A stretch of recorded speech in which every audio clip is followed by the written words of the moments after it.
Hey guys, so I wanted to bring you a video today on basically the process that it takes working at Piercing Pagoda to become a piercer through Piercing Pagoda. So disclaimer, Piercing Pagoda only pierces ears and its outer lobe. So they'll only do ear cartilage to about here, you can see it, and then down. They won't do any sort of basically attached to your face. They won't do inside in your like cochlea or not cochlea, what's it called, your conch or anything like that. They only do outer ear piercings, so you don't have to freak out.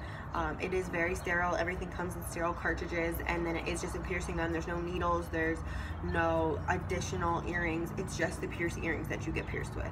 And you have to be pierced with the piercing earring. Somebody's not going to pierce you with a piercing earring and then put in another earring. They're not allowed to do that. So usually you do have to be a key holder for one in order to become a piercer. So a lot of the times you get hired on as a sales associate. Sometimes you will get directly hired as a key holder. If you're just a sales associate because you don't have your own keys and you are not there a lot by yourself, usually there's somebody else there unless somebody's on a break. You don't open and close as a sales associate. Key holders you do because you have your own keys, and key holders have to be able to pierce in order to become a key holder. So number one, let your manager know you want to be able to pierce. If you're not hired on directly as a key holder, your manager may or may not know that you want to pierce unless that was something discussed in your interview. A lot of times you have to let your manager know, be like, hey, I think I'm ready to start learning how to pierce people.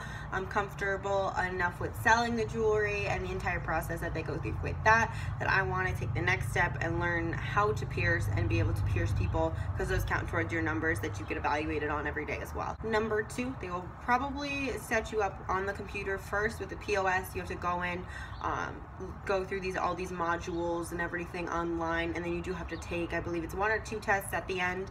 But basically it's like, okay, you know the knowledge, and now applying it is a different thing. And then third step, you do have to watch a video.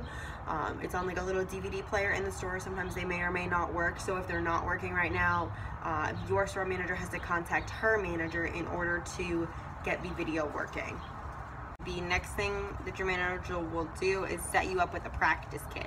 So they do have a specific in-store practice kit that most associates go through in order to get comfortable with it. It's a little tiny cardboard ear that you will basically practice marking the actual ear and then piercing through it. It's not necessarily, it's just getting you comfortable with it. It's not really a lifelike of an ear. Ears, soft or cartilage, it's not like cardboard. But you go through that, and then the next step, sometimes it depends on your store, it depends on your manager.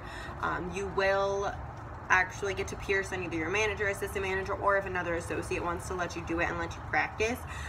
Some people will let you do that. Sometimes it's with the practice earrings, or say they wanted a piercing and they're comfortable having you do it, then they will do that as well. The next step after practicing on your piercing ear, or if you have that additional step in there of getting to practice on another employee, you will have your first customer. A lot of the times, because you may not necessarily be a key holder yet, you could still be an associate, they will, your manager, whoever's with you, will let you choose.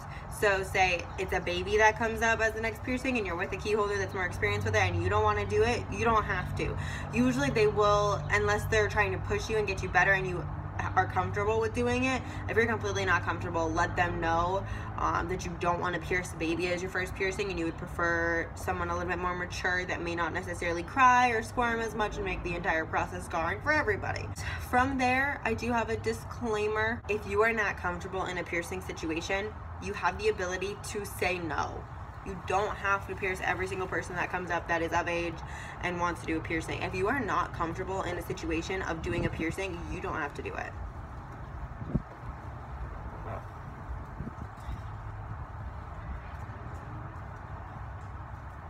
So say even you've been piercing for a couple of weeks now, you still haven't pierced a baby yet, and you've only really done a couple of cartilage, second holes, maybe a first hole or two, but you don't necessarily you haven't pierced a baby yet, because to me that was the biggest thing, was piercing a baby was the scariest thing in my opinion, just because they're so little and they cry and squirm a lot more than regular people, like adults, even older children will do as well.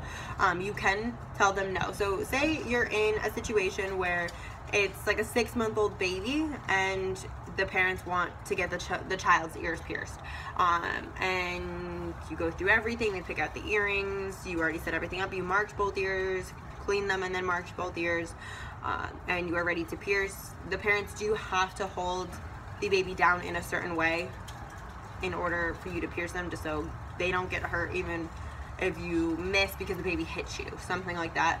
So the baby the arms and legs are being held down, and then you do the first piercing on the, say you do it on the right side, and then the baby freaks out. Happens a couple of times. The baby doesn't necessarily know how to handle it, because I describe piercings as a pinch and then it gets a little bit hot, at least in the ears. I'm not going to speak for any other piercings right now. And sometimes babies don't know how to handle it, so it could just be a regular piercing, but then it's just like, ow, why does this feel hot? It's not normal. Their immediate reaction is going to be to cry. If you are not then comfortable with having that baby sit there for 25 minutes bawling its eyes out until the parents can calm it down, you can say no, and you can be like, I could either take this earring out or I can return a half of an earring, and you can come back another time when the baby is calmer just to do the second one. You have that ability. Or if there's another sort of situation where you're just not comfortable with it, you can be like, you can come back when my manager's here, or come back when somebody else is here. I'm not comfortable in the situation. So let them know.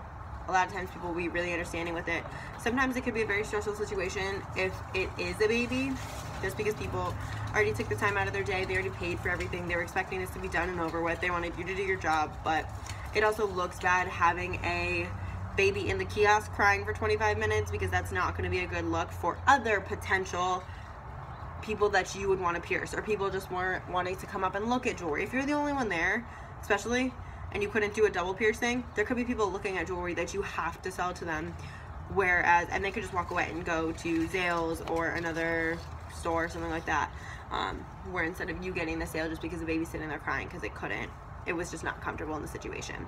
So you have that ability to say no. But those would be my tips on the entire sort of learning how to pierce and your kind of first piercing experience.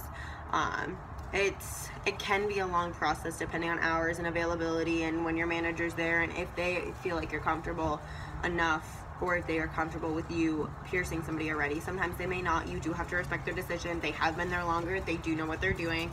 But yeah, so if you guys have any other questions about any sort of piercing pagoda questions, GNC questions, stuff like that, feel free to let me know down in the comments. This video was a request, so thank you for the person that did request this video. Thank you guys for watching, and have a great rest of your day. Bye guys.